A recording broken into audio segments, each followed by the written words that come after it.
কথায় আছে, এই সংসারে কোনো জিনিস সহজে পাওয়া যায় না। তার জন্য আমাদের কোনো না কোনো দাম অবশ্যই দিতে হয়। আর সেই জিনিস যদি হয় দুষ্প্রাপ্য, তাহলে তার জন্য মূল্য সেরকমই দিতে হয়।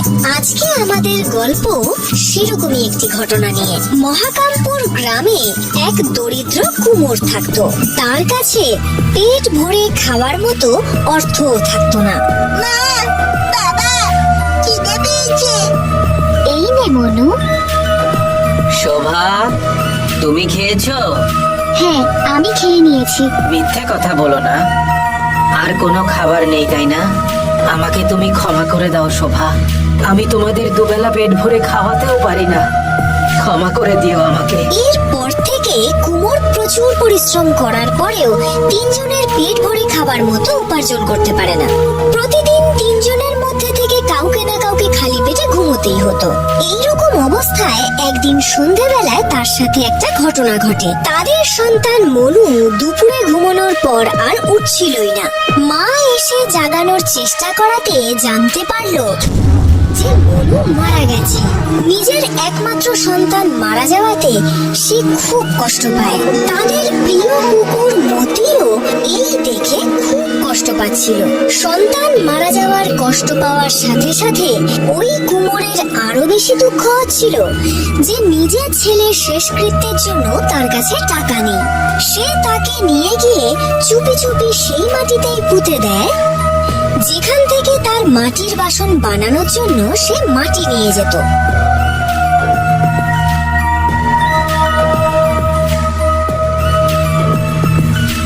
পুঁতে দেওয়ার পর বাড়ি ফেরার জন্য সে কাঁদতে কাঁদতে যেই না পিছু ফিরল,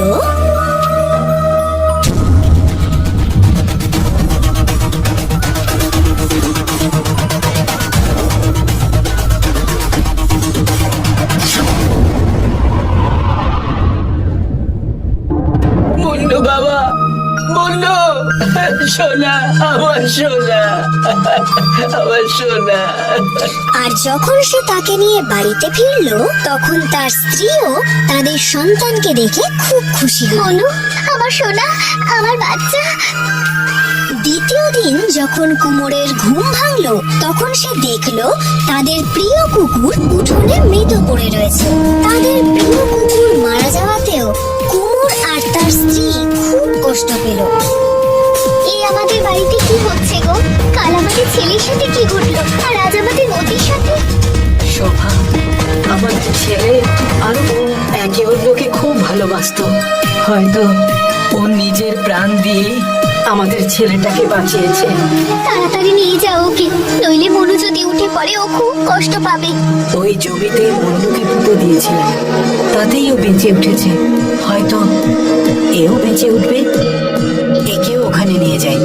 কুমোর কাঁদতে কাঁদতে কুকুরটিকে তুলে নিয়ে গিয়ে সেই মাটিতেই পুঁতে দিল যেখানে সে তার ছেলেকে পুঁতেছিল।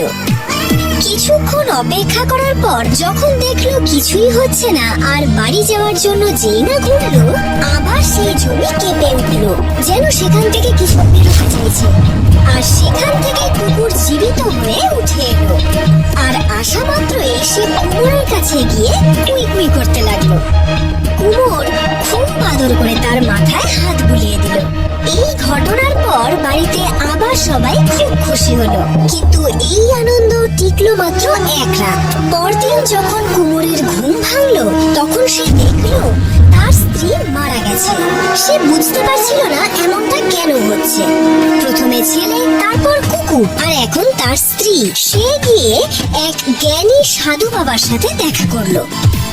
এসো, এসো, বসো। খালি হাতে আজ আমার জন্য নতুন কোনো মাটির পাত্র নিয়ে আসোনি? বাবা, আমি আপনার কাছে একটা সমস্যার সমাধান জানার জন্য এসেছি। বলো। কুমোরের সব কথা শুনে সে বলল, বাবা, ওটা কোনো সাধারণ জমি নয়, ওটা জাদু জমি।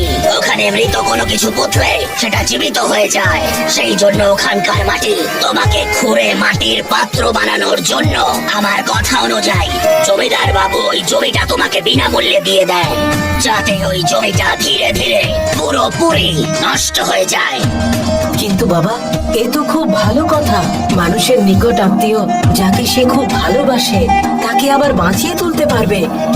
জীবিত তো করতে পারা যায়, কিন্তু মৃত্যুর পরে ওই পার্থিব শরীর থেকে সব রক্ত শুকিয়ে যায়। জীবিত হওয়ার পরেই তার রক্তের তেষ্টা পায়। তখন যেই ওর আপনজন থাকে, যার সাথে ওর নিজের সারা জীবন কাটিয়েছে, তার রক্ত চুষে খায়। যখন তোমার ছেলের রক্তের তেষ্টা পেয়েছিল, তখনও কুকুরের পাশে বসেছিল, তখনও ওর রক্ত খেয়ে ফেলে। কুকুরটা মরে যায়।